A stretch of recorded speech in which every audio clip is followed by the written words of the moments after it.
Então, agora a gente vai passar para a apresentação do Antônio Carlos da Silva Júnior. Antônio Carlos, isso aí? Opa, boa tarde, pessoal. Estou presente aqui. Opa, boa tarde. Então, o Antônio Carlos, ele é graduado em Análise e Desenvolvimento de Sistema pela Unip e especialista em Data Science e Big Data pela UFPR. Antônio, pode começar a apresentar. Eu vou compartilhar aqui então.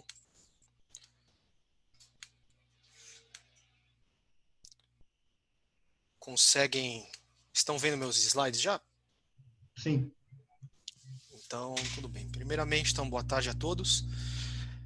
Esse trabalho foi feito com participação também do Isaac de Almeida, que não está aqui presente com a gente, e foi feito sob orientação do professor Marcos dos Santos. Bom, esse trabalho começou a partir de uma brincadeira, né, uma análise nos dados do desafio do Titanic, bastante conhecido aí entre o pessoal mais entusiasta de ciência de dados, onde o professor Marcos acabou nos provocando, né, quanto à relevância do assunto que tange aí a etapa de limpeza e preparação de dados, né? Por quê? Porque a gente vive uma época que muito se fala em machine learning, ciência de dados, inteligência artificial, então esses temas têm atraído a atenção de muita gente, porém a gente vê pouco ênfase na importância, né, de você ter os dados íntegros, né, os dados limpos para a qualidade do processo analítico, qualquer que seja, né? Uma vez que, né, independente do processo, entrou lixo, vai sair lixo fatalmente, né? Então a proposta desse trabalho é a partir de um assunto totalmente desgastado já, que é o naufrágio do Titanic, né, apresentar uma abordagem didática nessa etapa de lapidação dos dados, né, de modo que a gente consiga construir um conjunto de dados adequado para o processo de modelagem preditiva. Então, processo, né, de exploração de dados, né, a gente começa analisando estatísticas básicas, a partir do dicionário de dados, no caso aqui fornecido pela Kaggle, né? Mas daí estatísticas básicas, tentar compreender o comportamento dos dados, o que aqueles dados dizem, fazendo análises univariadas, multivariadas, né? A gente poder enxergar se existem dados ausentes, né? Se tem a possibilidade de enriquecer essa base de dados, com talvez criando novas covariáveis, né? Para um possível modelo preditivo. Né? E aqui um exemplo da criação, por exemplo, identificamos que na variável name havia um padrão, né, um pronome de tratamento ali de cada passageiro, e pensamos na possibilidade dessa informação enriquecer um modelo preditivo, né, uma árvore de decisão, uma regressão logística. Né? Então, expressão regular, extraímos essa informação, criamos uma nova variável. Né? Ou então ali também um outro exemplo de, a partir de duas outras variáveis, criar uma variável que expressa ali o tamanho da família que o passageiro tinha a bordo, né? Será que essa variável ela pode ajudar ali num processo de prever, né, a sobrevivência daquele passageiro, né? Então, tudo isso é no processo de exploração desses dados, né? E nesse processo, na hora a gente partir para as ações de tratar os dados, como a ideia futura, né, é aplicar um modelo preditivo, precisamos trabalhar com as variáveis categóricas, né, transformá-las em variáveis numéricas, né. Então a gente passa por um processo de criação de variáveis binárias, né, onde cada variável indica ali a presença ou ausência de uma determinada característica, né. Porém, o que não é muito falado, né, e que é bastante importante, somente com essa ideia de pensar num modelo de classificação, é que uma variável categórica com n níveis, ela deve gerar n-1 dummies, né? Isso é muito importante para evitar problema de multicolinearidade. Dados ausentes, né, os famosos NAs, né, são bastante comuns em vários contextos, né?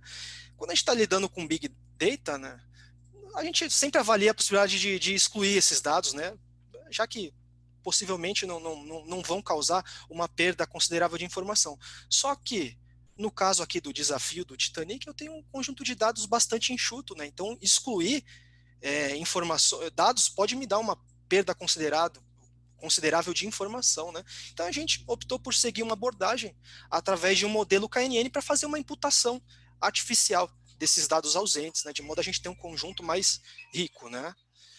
Então, o KNN é um dos algoritmos aí mais conhecidos e mais simples, né, que é o K vizinhos mais próximos. Basicamente, ele faz a predição de uma nova amostra a partir das K amostras mais similares, né. Optamos como medida de dissimilaridade a distância euclidiana, né, ela trouxe os melhores resultados, mas não necessariamente poderíamos ter utilizado essa medida.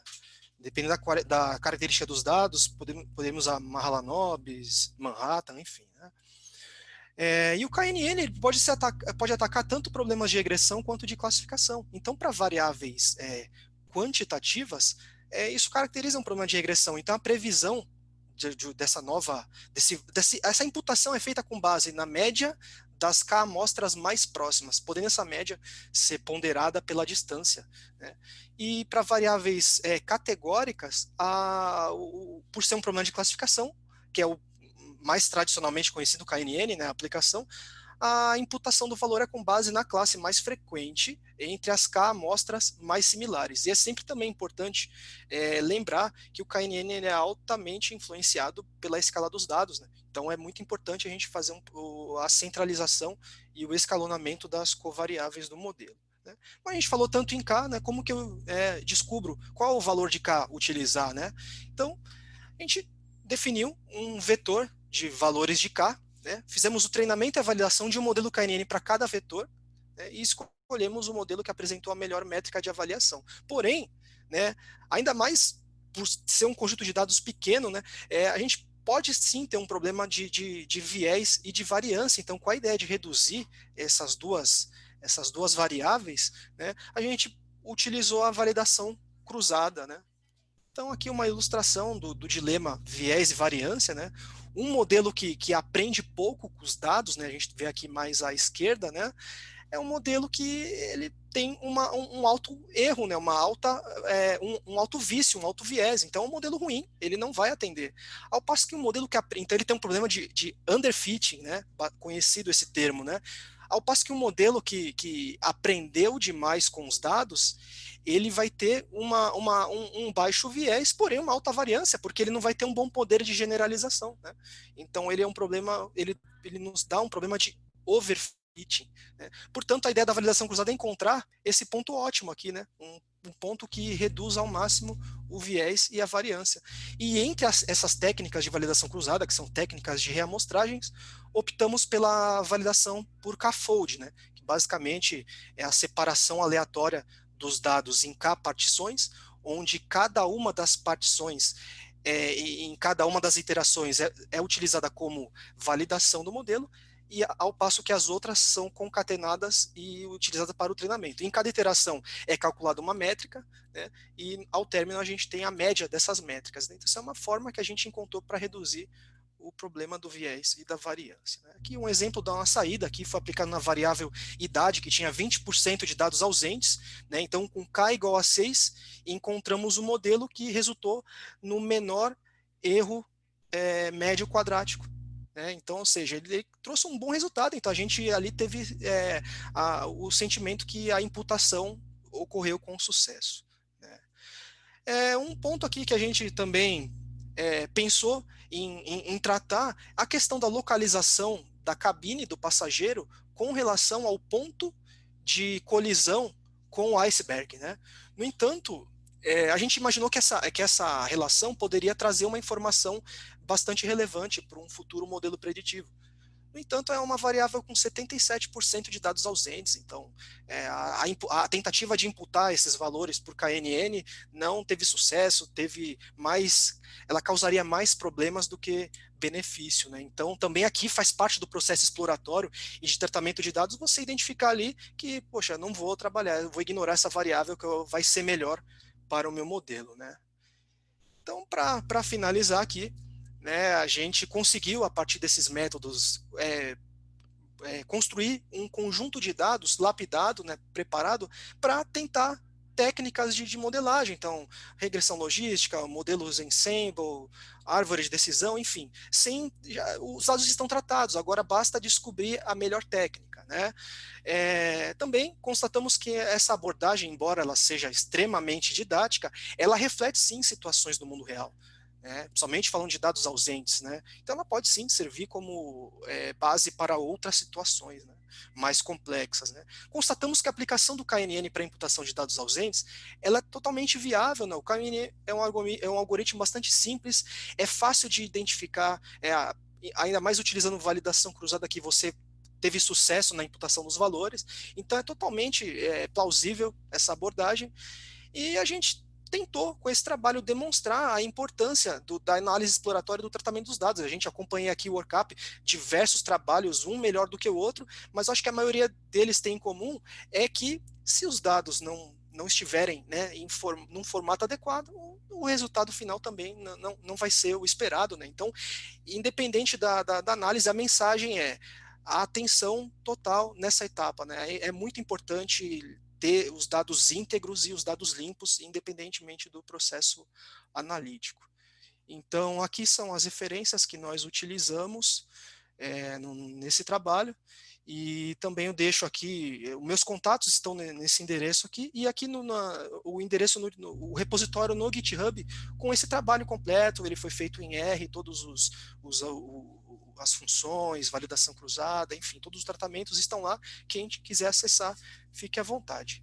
E muito obrigado pela oportunidade. Eu que agradeço pela sua apresentação, Antônio. Antônio, tem 3 perguntas aqui que fizeram para você. A primeira é do Felipe Carvalho. Você chegou a avaliar a acurácia de classificação antes e depois da imputação do KNN? Então, eu não. Ele quis dizer se ele quis dizer a acurácia do modelo preditivo, que é o requerido pelo desafio do Titanic, não, porque o trabalho focou somente na preparação dos dados. Aqui a gente não abordou o ponto, que é prever se o passageiro sobreviveu ou não. Tá? Então, não chegamos nesse estágio. Certo. E a pergunta do André Emídio. Qual o problema de overfitting pode apresentar nesse problema do Titanic? O problema do overfitting, qual que é o principal? Você tem um modelo que ele te deu 99% de acurácia no treinamento, né? Quando você vai para uma situação real, ele dá 40%. Né? Por quê? Porque os dados da sua amostra de treinamento, de teste, não necessariamente vão refletir, vão ser um espelho dos dados no qual ele foi treinado. Então, ou seja, se você pensa isso num modelo que foi treinado, depois foi colocado em produção, né, a situação futura não necessariamente vai refletir uma situação passada, né? Então, o problema do overfitting é você ter a falsa impressão que o seu modelo é excelente e, no final das contas, a previsão dele é totalmente fora, né? Totalmente enviesada, né? Então, esse é o grande problema que a gente briga para reduzir, né, para evitar a gente ter uma falsa ideia que meu modelo é o melhor do mundo. E agora a última pergunta do Luiz Ricardo Arantes Filho. Antônio, você já pensou em técnicas de machine learning para limpar os dados? Já pesquisou algo nessa linha? Não. É uma técnica mais voltada. Não, a gente até então utilizamos estatística, análise estatística de um modo geral, e no caso aqui não existe só o KNN para imputação de dados ausentes, que é um grande problema. De certa forma, não deixa de ser machine learning, mas uma técnica mais sofisticada ainda não cheguei a pesquisar, não.